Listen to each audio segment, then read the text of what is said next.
Welcome to CloudRock Conversations. Workday's rolling out free access to AI agents until the end of August, and there's a lot to unpack.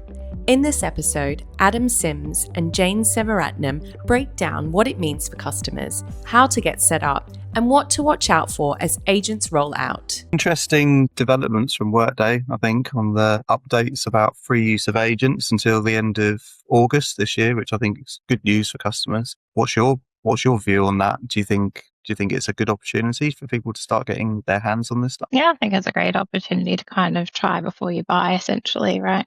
So obviously this will be for customers that have signed up to the UMSA. They will be getting a notification from Workday that will actually step them through how to set up agents and also Sana 4, as well as the agent self-service record and the platform consumption consult. So I think it's a really good opportunity to get familiar with some of the AI features that are actually coming out from Workday at the moment. Obviously, there's a lot coming out, so just to try and, I guess, get stuck into it a little bit, right? Yeah, and I've gone through the setup myself, and there is quite a lot to think about. I think the agents themselves is just part of the story. I don't think it's necessarily just about switching on an agent. I think there's quite a lot customers are going to have to think about how they govern those agents and kind of what roles and responsibilities will sit in a customer's team. I think we're seeing some organisations defining new roles to kind of come into specifically a Workday team and have that kind of ownership piece, which I think is an interesting move and probably the right one as well. I don't think the skill sets are going to be the same. I think there's going to be a new kind of way of working that has to be thought about. So yeah, I think we were having that conversation the other day, right? And like how it's going to be interesting for smaller teams as well. Like I think for those bigger organizations that have got big Workday teams, creating another role is probably, it's easier rather than the smaller companies that may only have one or two people actually managing the system and how to make sure that they get, I guess, skilled up in these areas as well. Yeah. And the agents themselves, I was quite pleased to see that you can have quite a lot of control over the different elements of an agent and the skills that make up what that agent can do. I think, when customers start to think about how they want those agents to work in practice and what they want people to be able to use them for, I think there's definitely a bit more flexibility there than maybe there was with something like Workday Assistant, which is quite interesting. I know the self-service agents got a number of skills and that's being, developed almost on a monthly basis now, which is, again, a slightly different approach to what we've seen with, standard Workday, updates and feature releases being twice a year.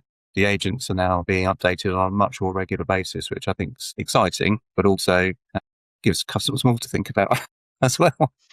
Well, I think it just goes to show how quickly this space is also changing, right? And the ability to try and keep up with it, which I think is great that obviously Workday giving UMSA customers this free access time to try and get up to speed, see how these things work, see what's actually involved in setting them up. I think the thing to also for UMSA customers is obviously this will be free up until the 31st of August. Post that, you will also get your free allotment of flex credits for the year. So depending on your customer size, you'll then start to be able to use those free credits, which I guess will be great also. So once you pass that 31st of August, then you'll still get those free credits. And it'll give you a chance to actually understand what is your consumption on these agents as well, right? And how much are you actually going to need purchase in flex credits going forward to have this access as well. Yeah. And I think, that is going to be the tricky thing for customers to try and work out is how do you model out that usage of credits compared to, what the agent can do, what you want the agent to do. So I think that is going to be, the difficult thing for customers to try and get their heads around. But I think, putting those roles and responsibilities in place is part of the answer, I think. So I think that's an interesting time, I think, for Workday customers. Yeah, I think Workday customers that are obviously on the UMSA have got nothing to lose by actually setting this up. And I guess we can link to it after this, but there is a video on Community that actually does give you step-by-step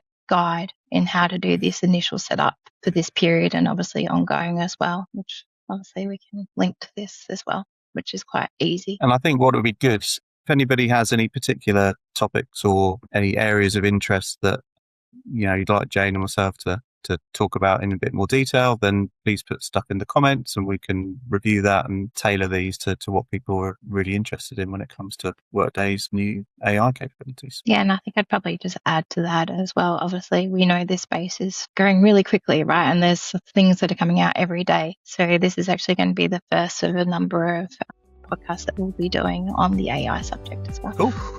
And done. That's a wrap.